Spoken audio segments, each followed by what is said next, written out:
హిందువుల ఏకీకరణ ఇది సాధ్యమా అంటే సందేహమే. కులాల వారీగా, పార్టీల వారీగా, ప్రాంతాల వారీగా, వర్గాల వారీగా, వర్ణాల వారీగా విడిపోయి ఉన్నటువంటి దశలో కలపడం అంటే అందరూ 100కి 50 మంది కలిస్తే చాలా గొప్ప శక్తివంతంగా తయారవుతారు. కానీ గతంతో పోల్చుకుంటే చైతన్యం వచ్చింది. ఇదివరకటి రోజుల్లో అయితే ఆధ్యాత్మిక చింతన అనేది జీవితంలో హయ్యెస్ట్ భాగం, కుటుంబ జీవన విధానం. తర్వాత కాలంలో ఆధ్యాత్మిక చింతన కరువై ఆలయాలకు దూరం అయ్యాము, సంప్రదాయాలకు దూరం అయ్యాము, వ్యవస్థలకు దూరం అయ్యాము.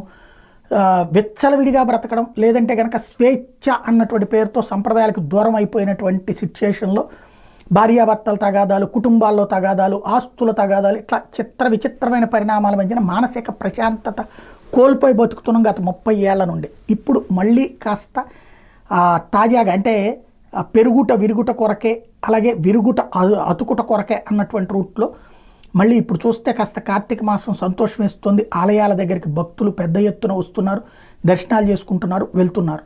అదే సందర్భంలో కాస్త సంప్రదాయబద్ధంగా ఉండాలన్నటువంటి ఆలోచన పెరుగుతోంది. ఇది ఒకందుకు మంచి పరిణామం.